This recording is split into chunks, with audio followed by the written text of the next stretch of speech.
Bible Jim here. One thing we all have to do, we all have to make choices in our lives. But we have to be very careful when we make those choices that we make the right choices. Uh, let me just give an example. I have young grandchildren, and sometimes they have to cross a busy street. And I think to myself, boy, that is dangerous. So I keep warning them, you have to be so careful when you cross that street. You have to you have to make wise choices. Don't go when make sure, don't just because the light's green doesn't mean that it's safe to cross. You have to look both ways to make sure the cars are stopping.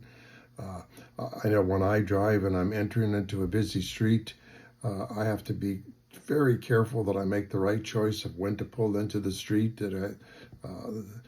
Sometimes you're in a hurry and you want to try sneak in between two vehicles, and it can be very dangerous. We have to make good choices of what we eat and how much we eat. Like the other night, it was sports and we had to eat late at night, and I was so hungry from not eating since breakfast, and as a result, I ate way more than I should have eaten. We constantly have to make choices, and we constantly have to be sure that we make the right choices. Well, it's the same thing with spiritual choices. We have to make spiritual choices, whether we should pray today, whether we should watch these devotions that I'm doing, whether you should go to church, whether you should resist certain temptations. I could go on and on and on with choices that we have to make. This is what God says. In Proverbs 8:10, he says, choose my instruction instead of silver, knowledge rather than choice gold.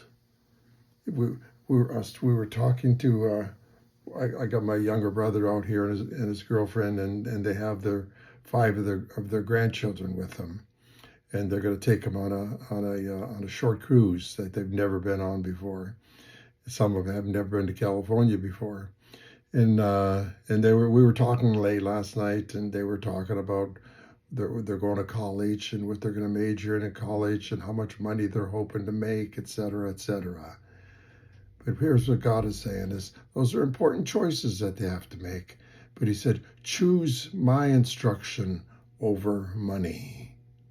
Choose me over money. In Matthew 6:24, it says, you cannot love both God and money. You will love one and hate the other. You'll hate one and love the other. And in First Timothy says, the love of money is the root of all evil. Not money is the root. The love of money is the root of